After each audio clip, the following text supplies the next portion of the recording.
markuu sida lugaha qaawanaa ee leylka soconayay ee aad luquska qooraha dameer lulaya moodaysay haddii aan lingaxo oo qalbiga lahashada u diido oo aanan luunkaba ka rogin durima gaadhin intaasi waa un xasuusin ee ma ahayn ujeedka aan u socday hadda waxa uu ahaa ereyga lahasho oo macnadihiin caawa ii sameeyey lahasho waa kalgacayl iyo lixijeclay cidi u qaado cid kale waa nooc ka duwan filashada si xanuunka kala siman wax si ay dheer tahay filashada waa in xil iyo culays uu qofi iskii isu saaro waa xanuunka ay maraan qadiba mucaashaqiintu iyo sababta ay diiwaanka ugu waariyaan suugaan calaacal iyo urku taallo u badan waayo haddii ay gayaankii ay isjeclaayeen si uunba isu waayaan oo waayuhu u kala hadheeyaan ama midi uga cadkii buriyey waxaa mucaashaqa isaga oo og in filashadiisii ay dhicisowday u sii dheeraada inuu qofkii uu jeclaa u rajeeyo wanaag iyo inuu meelsan maro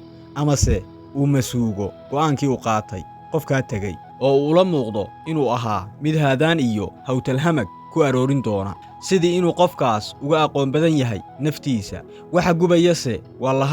lahashada kalgacaylkaan ladi waaye waa kaa xilka dheeriga ah ee sii lura mucaashaqa lahashadu madax marto halka kan maaranka qaatay uu duuduubu liqo wixii dhacayna inta karaankiisa ah horay uga socdo luguma liiglahan helay hadday lahasho kaa hayso aniguba markaan kaa lalmaday iima loodsamine gablan lexe jeclooy waa wixii lumiyey ay jeexe